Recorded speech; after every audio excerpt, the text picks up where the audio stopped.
गोरखपुर गांव में एक परिवार रहता था। रामू और राम दोनों भाई साथ रहते थे। उनकी शादी भी हो रखी होती है। रामू की बीवी का नाम नैना था और राम की बीवी का नाम नीलम था। बड़ा भाई राम का एक बड़ा किराना का दुकान था, जिसमें 4 से 5 लोग राम के अंदर काम करते थे। राम के पास बहुत पैसा था।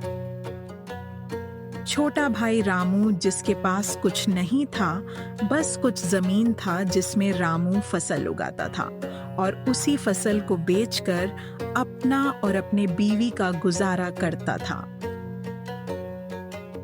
अरे नैना, सुनती हो? मुझे बहुत तेज भूख लगी है। क्या तुम मेरे लिए यहीं पर खाना ला सकती हो? हाँ हाँ, क्यों नहीं। मैं अभी घर से आपके लिए खाना लाती हूँ। वैसे खाने में बना क्या है? आज खाने में चिकन बना है और साथ में रोटी भी। अरे क्या बात है, चिकन रोटी एक साथ। आज तो मजा ही आ जाएगा। खाने में जाओ, जल्दी लेकर आओ, तब तक मैं हाथ पैर धो लेता हूँ।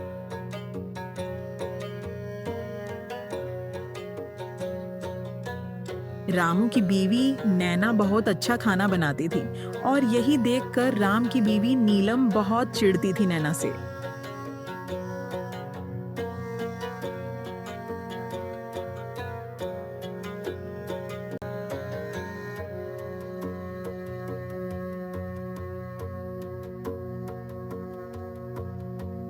नैना, ये जो तुमने बर्तन गंदे किए हैं, ये कौन धोएगा? तो यह तुम्हारे पति। दीदी जी, मैं अपने पति जी को खाना देने जा रही हूँ। आकर धो दूंगी सारे बर्तन।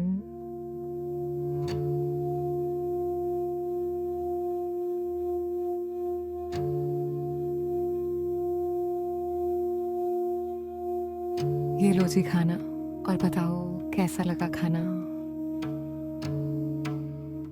अरे वो सब तो ठीक है, पर तुम इतना देर क्यों आई? चलो छोड़ो, अब मैं खाना खा लेता हूँ। बहुत भूख लग रही है।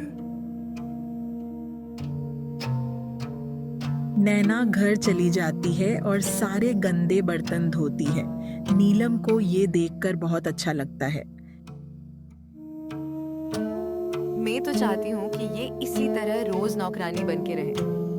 कितनी अच्छी लगती है ये घर का काम करते हुए। नैना, जब ये बर्तन धुल जाए तो घर में झाड़ू पोछा भी कर देना, और रात का खाना भी तुम्हें ही बनाना है, तो उसकी तैयारी भी कर लेना। मैं तो सोने चली। पर दीदी, मैंने सुबह ही खाना बनाया था और झाड़ू पोछा भी मैंने किया था, और रात का खाना तो आपको बनाना था। मैं ये सब नहीं जानती। खाना तुम बनाइयोगी, घर का सारा काम तुम करोगी। मैं नहीं। मैं तुमसे बड़ी हूँ। मैं सोने जा रही हूँ, और जब मेरे पति घर आएंगे तो उन्हें खाना भी दे देना। नैना कुछ नहीं बोल पाती और चुपचाप सुनते रहती है और घर का सारा काम करती है। थोड़ी देर बाद नीलम का पति घर आता है। नैना झाड़ू लगा रही होती है। अरे नीलम, कहाँ हो? मुझे बहुत तेज भूख लगी है, मुझे थोड़ा सा खाना दे दो। भैया, नीलम दीदी सो रही है। आप बैठो, मैं अभी खाना लाती हूँ।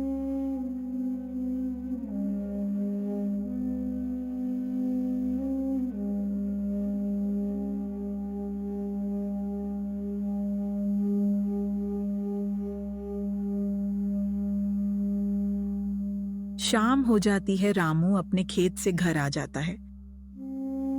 सारे लोग एक जगह बैठकर खाना खा रहे होते हैं। सब लोग बहुत खुश होते हैं। सुबह हो जाती है। रामू अपने खेत की तरफ चल देता है। रामू का बड़ा भाई अपने दुकान की तरफ चल देता है। दोनों अपने काम से बहुत खुश होते हैं।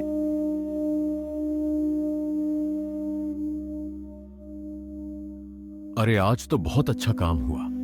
2 दिन की कमाई 1 दिन में हो गया। अरे नैना, देखो हमारे इतना मेहनत के बाद आखिरकार फसल उग ही गया।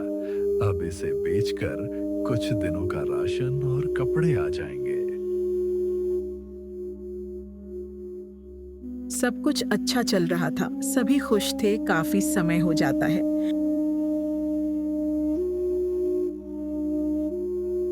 बारिश का महीना आ गया था। रामू रोज की तरह अपने खेत में हल चलाने चला जाता है।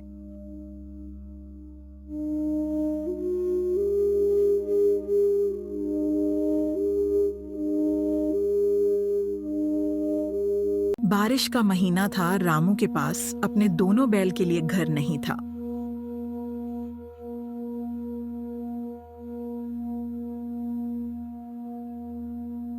अरे भैया जी, मेरे पास दोनों बैल रखने के लिए घर नहीं है। क्या आप मुझे थोड़े पैसे दे सकते हो? मुझे अपने बैल के लिए घर बनाना है। अरे हाँ हाँ, क्यों नहीं। मैं कल बैंक जाऊंगा और पैसे निकालकर तुझे दे दूंगा, चिंता न कर। नीलम दोनों भाइयों की बात सुन रही होती है और रात होने का इंतजार करती है। दोनों भाई अपने अपने काम पर चले जाते हैं।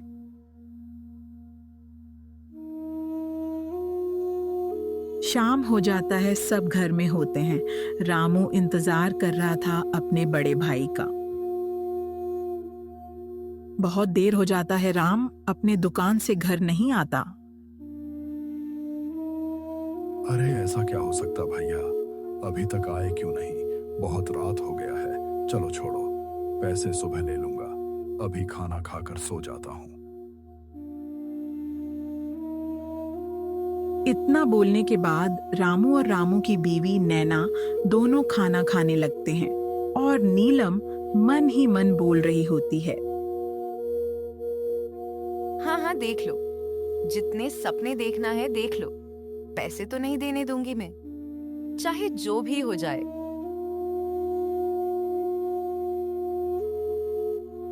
रामू और रामू की बीवी दोनों खाना खाकर सो जाते हैं।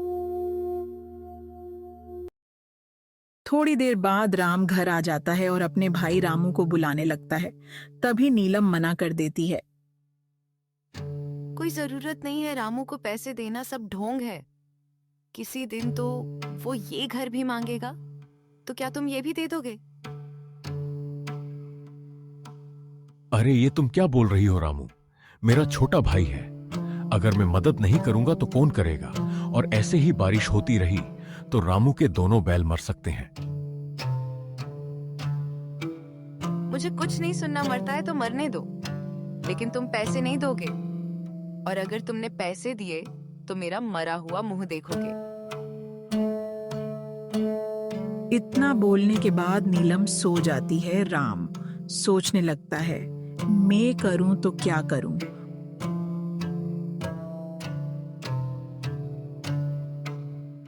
और वो भी थोड़ी देर के बाद सो जाता है। सुबह हो जाता है। रामू बहुत खुश होता है और राम से पैसे मांगने लगता है। भैया जी लाओ, मुझे पैसे दे दो। राम सोचने लगता है, मैं इसे क्या जवाब दूं? अगर इसे पैसे दे दिए तो मेरी बीवी नाराज हो जाएगी। माफ करना, मेरे भाई मैं पैसे नहीं लाया।